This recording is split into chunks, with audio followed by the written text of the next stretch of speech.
നമ്മുടെ ദിനപത്രങ്ങളിലെ ഇപ്പോൾ വാർത്തകൾക്കുപരി സർക്കാരിനെ പ്രകീർത്തിച്ചുകൊണ്ടുള്ള പരസ്യങ്ങളാണ്. അത് വേണം നമ്മൾ നിത്യവും വായിക്കാൻ.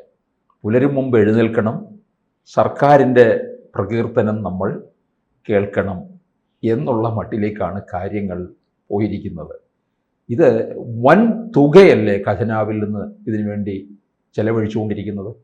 കഴിഞ്ഞ 1-2 മാസമായി കേരളത്തിലെ ഏത് പത്രം എടുത്ത് നോക്കിയാലും ഒന്നാമത്തെ പേജ് മുഴുവൻ മുഖ്യമന്ത്രിയുടെ പടം വെച്ചുള്ള പരസ്യമാണ്. ഒന്നും ഇപ്പോൾ രണ്ടാമത്തെ പേജുമായി, ചിലപ്പോൾ അവസാനത്തെ പേജുമായി. അപ്പോൾ ഈ പത്ര പരസ്യം PRD ഉപയോഗിച്ചിട്ടാണെന്നാണ് പറയുന്നത്. PRD സർക്കാരിൻ്റെ നേട്ടങ്ങൾ പ്രകീർത്തിക്കുന്നതിന് വേണ്ടി പരസ്യങ്ങൾ കൊടുത്തിട്ടുണ്ട്. പക്ഷെ തിരഞ്ഞെടുപ്പ് വേളയിലല്ല. അല്ലാത്ത സമയത്ത് ഒരു ഗവൺമെൻറ് പരിപാടിയുടെ ഉദ്ഘാടനം ഉണ്ടെങ്കിൽ അതിൻ്റെ പരസ്യം കൊടുക്കാറുണ്ട്, ഫണ്ട് കൊടുക്കാറുണ്ട്. അതൊക്കെ 1/4 പേജ്, ചെറിയ പേജ്, ഈ ഫുൾ പേജ് ഒന്നും കൊടുക്കാറില്ല. അപ്പോൾ ഫുൾ പേജ് പരസ്യങ്ങൾ ഇങ്ങനെ കഥയാണ്. ഇപ്പം ചാനലുകൾക്കും പത്രങ്ങൾക്കും സത്യം പറഞ്ഞാൽ എല്ലാം ഊർജ്ജശ്വാസം വലിച്ചുകൊണ്ടിരിക്കുക. കാരണം ഈ പറയുന്ന ജീവനക്കാർക്ക് പണം കൊടുക്കാൻ കഴിയാതെ, ശമ്പളം കൊടുക്കാൻ കഴിയാതെ എല്ലാം പ്രതിസന്ധിയിലാണ്. അപ്പോൾ പ്രതിസന്ധിയിൽ കിടക്കുന്ന ഈ ചാനലുകൾക്ക് ജനാധിപത്യത്തിൻ്റെ ഏറ്റവും വലിയ ജുഹയാണല്ലോ, അല്ലെങ്കിൽ 4ാം തൂണാണല്ലോ. ഈ മാധ്യമങ്ങൾക്ക് ഒരു സഹായം ചെയ്യുന്നതിൽ കൊടുക്കുമ്പോൾ കുഴപ്പമൊന്നുമില്ല. പക്ഷേ ഞാനിതിനകത്ത് വേറൊരു കാര്യം ഓർക്കാറുണ്ട്. ഈ ജന്മഭൂമി പത്രം ഞാൻ കാണാറുണ്ട്. ജന്മഭൂമി പത്രത്തിലും പിണറായി വിജയനെ പ്രതിനിധിച്ചുകൊണ്ടുള്ള പരസ്യമാണ്. അത് വീക്ഷണത്തിലുണ്ട്. അതായത് എല്ലാ പത്രങ്ങൾക്കും പരസ്യം കൊടുക്കുമ്പോഴത്തേക്കൊണ്ട് പത്രങ്ങൾക്ക് എല്ലാം നിലനിൽപ്പിന്റെ പ്രശ്നമുണ്ടല്ലോ. അതുകൊണ്ട് സർക്കാരിൽ നിന്നും ഒരു കുറച്ച് കാശ് കിട്ടുന്നതിൽ സന്തോഷമാണ്. കാരണം 1-ാം തീയതി ശമ്പളം കൊടുക്കണമല്ലോ. ശമ്പളം കൊടുക്കാൻ നിവൃത്തിയില്ലാത്തവരാണ് മിക്കവാറും പത്രങ്ങൾ. പ്രത്യേകിച്ച് ഞാൻ തുറന്നു പറഞ്ഞാൽ മനോരമയും മാതൃഭൂമിയും ഉപയോഗിച്ച് ബാക്കി എല്ലാ പ്രതിസന്ധിയിലാണ്. ചാനലുകളാണെങ്കിൽ പേര് പറയുന്നില്ല, 1-2 ചാനലുകൾ ഒഴിച്ച് ബാക്കി എല്ലാ പ്രതിസന്ധിയിലാണ്. അപ്പോൾ ആരുടെ കയ്യിൽ നിന്നെങ്കിലും പരസ്യം കിട്ടുന്നത് സന്തോഷകരമാണ്.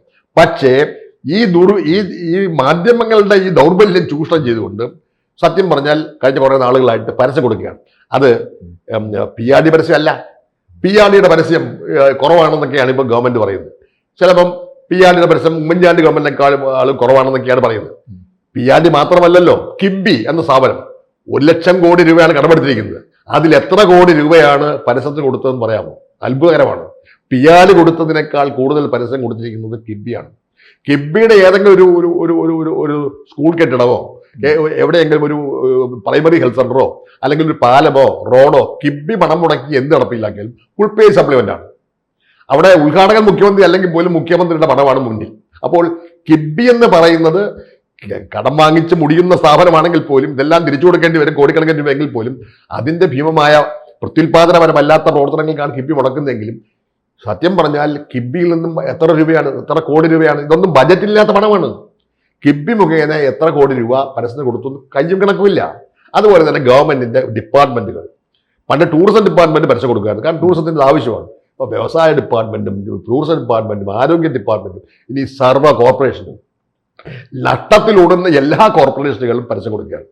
നഷ്ടത്തിലോടുന്ന കോർപ്പറേഷനുകളെല്ലാം അവിടെ എന്തെങ്കിലും ഒരു ചായക്കട ഉദ്ഘാടനം പോലെയുള്ള എന്തെങ്കിലും സംഭവം നടന്നാലും വെട്ടിക്കട ഉദ്ഘാടനം പോലെ നടന്നാലും അവിടെ മുഖ്യമന്ത്രിയുടെ പടം വെച്ചുള്ള സംഭവമാണ്. അപ്പൊ ചുരുക്കം പറഞ്ഞാൽ പരസ്യങ്ങളുടെ പ്രളയമാണ്.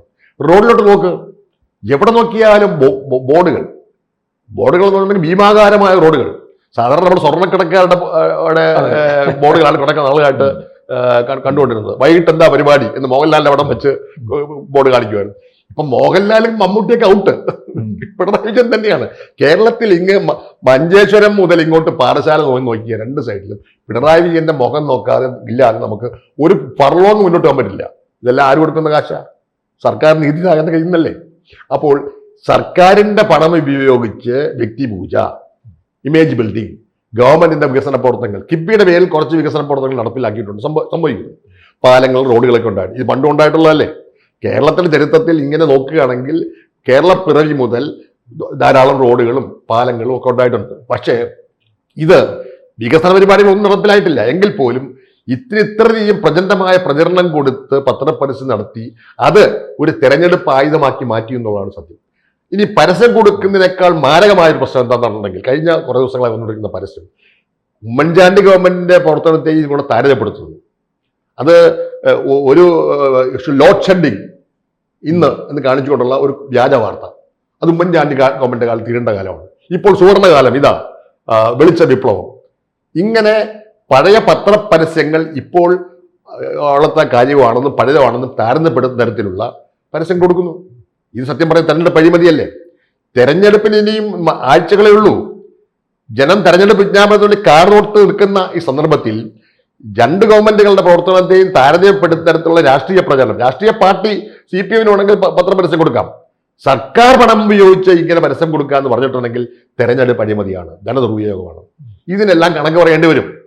സ്വാഭാവികമായിട്ടും ഇത് കോടതിയിൽ പോയാൽ CPM നടത്തിക്കൊണ്ടിരിക്കുന്ന ഗവൺമെന്റിന്റെ പ്രവർത്തനങ്ങൾ, അദ്ദേഹത്തിന്റെ PRDയുടെ ചുമതല വഹിക്കുന്ന മുഖ്യമന്ത്രിയാണല്ലോ, അതെല്ലാം ഉദ്യോഗസ്ഥന്മാരുണ്ടല്ലോ. അപ്പോൾ സ്വാഭാവികമായിട്ടും ഇതെല്ലാം അക്കൗണ്ടബിളാണ്. ജനങ്ങൾക്ക് മുമ്പിൽ മറുപടി കൊടുക്കേണ്ടതാണ്. ജനങ്ങൾക്ക് ഈ പരസ്യം കണ്ട് ഈ പടം വെച്ചാൽ വോട്ട് കിട്ടും എന്ന് പറഞ്ഞാൽ പല തെരഞ്ഞെടുപ്പുകൾ ഇതുപോലെ ചില വിഭ്രാന്തികൾ പലരും കാണിച്ചിട്ടുണ്ടല്ലോ, വല്ല വോട്ടും കിട്ടിയിട്ടുണ്ടോ? അപ്പൊ അതുകൊണ്ട് ഈ പരസ്യങ്ങൾ കണ്ടൊന്നും അത്തരം പ്രചരണത്തിനൊന്നും മയങ്ങി വീഴുന്നവരല്ല കേരളത്തിലെ ജനങ്ങൾ. പക്ഷേ ഇതിനകത്ത് തുടങ്ങിയ ഒരു അധാർമികതയുണ്ട്, ഒരു ഭീകരമായ തെറ്റുണ്ട്. അതായത് കേരളത്തിലെ ജനങ്ങളുടെ നിതി ആയവരുടെ പണം, ഇവിടെ ശമ്പളം കൊടുക്കാൻ പണമില്ല, വിത്തെടുത്ത് കുത്തുകയാണ്, ക്ഷേമ പെൻഷനുകൾ മുടങ്ങിക്കിടക്കുന്നു. നാളത്തെ ഗവൺമെന്റിന്റെ മേലുള്ള കടം എത്രയാ? 5 ലക്ഷം കോടി രൂപയായി. ഇങ്ങനെ കടക്കടിയിലേക്ക് പൊയ്ക്കൊണ്ടിരിക്കുന്ന ഒരു സർക്കാർ ദൂർത്തും ദുർച്ചെലവും നടത്തി പരസ്യങ്ങളിലൂടെ മേന്മ കാണിക്കുന്ന, കുളിച്ചില്ലെങ്കിലും കോടകം പുറപ്പുറത്ത് കിടക്കട്ടെ എന്ന് പറയുന്ന ഈ ബോർഡുകളെല്ലാം കോടകങ്ങളാണ് സർക്കാരിന്റെ. ആ ഒരവസ്ഥയിലേക്ക് പോയിക്കൊണ്ടിരിക്കുന്ന, സത്യം പറഞ്ഞ ലജ്ജാകരമായ ഒരവസ്ഥയിലേക്കാണ് കേരളം എത്തിയിരിക്കുന്നത്. പക്ഷേ ഈ ഇത്തരത്തിലുള്ള പരസ്യം എല്ലാ കാലത്തും എല്ലാ സർക്കാരും ഉപയോഗിച്ചിട്ടില്ലേ? ഉണ്ട്. അതായത് ഒരു ഗവൺമെന്റിനെ സംബന്ധിച്ചോളം ഗവൺമെന്റിന്റെ ഒരു ഉദ്ഘാടനത്തിന് ഇപ്പം ഉദ്ഘാടനമല്ല, ഇപ്പൊ ഉദ്ഘാടനം പെരുമ്പളം പാലം ഉദ്ഘാടനം, അല്ലെങ്കിൽ ഒരു മന്ദിര ഉദ്ഘാടനം, അല്ലെങ്കിൽ മനസ്സിലാക്കാം. ഇപ്പൊ അതല്ല, താമരശ്ശേരി തുരങ്കത്തിൽ ഇത്രയും കിലോമീറ്റർ ദൂരത്തിലേക്ക് പൊട്ടിക്കുന്നു, അതുകൊണ്ട് പാറ പൊട്ടിക്കുന്നു മുഖ്യമന്ത്രി, അതിന്റെ പരസ്യം എല്ലാ പത്രങ്ങളിലും. ഇവിടെ ഇത് IT പാർക്ക് ഒട്ടാകരക്കരയിൽ ഉണ്ടാകുന്നു, അതിന്റെ പരസ്യം ഇന്നത്തെ പദ്ധതി കണ്ടാണ്. അങ്ങനെ വരാൻ പോകുന്ന പരിപാടികളുടെ വലിയ ഭീമാകാരമായ പടങ്ങളൊക്കെ കാണിച്ചിട്ട് ഇതിന്റെ കല്ലിടുന്നതാണ്, ഉദ്ഘാടന മഹാമകമല്ല. കല്ലിടൽ പദ്ധതി എന്ന് പറഞ്ഞിട്ടുണ്ടെങ്കിൽ ഈ ഒരാഴ്ച കഴിഞ്ഞാൽ കേരളത്തിൽ തണുപ്പൊക്കാൻ വയ്ക്കുക. അപ്പോൾ കഴിഞ്ഞ ഒരു 1-2 ആഴ്ചയായിട്ട് കേരളത്തിൽ എവിടെ നോക്കിയാലും കല്ലിടലാണ്. കല്ലിടാൻ പോകുന്ന മുഖ്യമന്ത്രിയും മന്ത്രിമാരുമാണ്. അപ്പൊ അത് സത്യം പറഞ്ഞാൽ ഞങ്ങൾ കളിപ്പിക്കാനല്ലേ. ഈ കല്ലിടൽ പദ്ധതിക്ക് ഇത്രയും വലിയ ഫുൾ പേജ് പരസ്യം ആവശ്യമുണ്ടോ? ഈ ഉദ്ഘാടന മഹാമകം എന്ന് പറഞ്ഞാൽ നമുക്ക് ഉടനെ മനസ്സിലാക്കാം, കാരണം എന്താ, വലിയ നേട്ടമാണെന്ന് പറയാം. പക്ഷേ അതിന് പോലും പണം മുടക്കുന്നതിന് ഒരു ഔചിത്യമില്ലേ?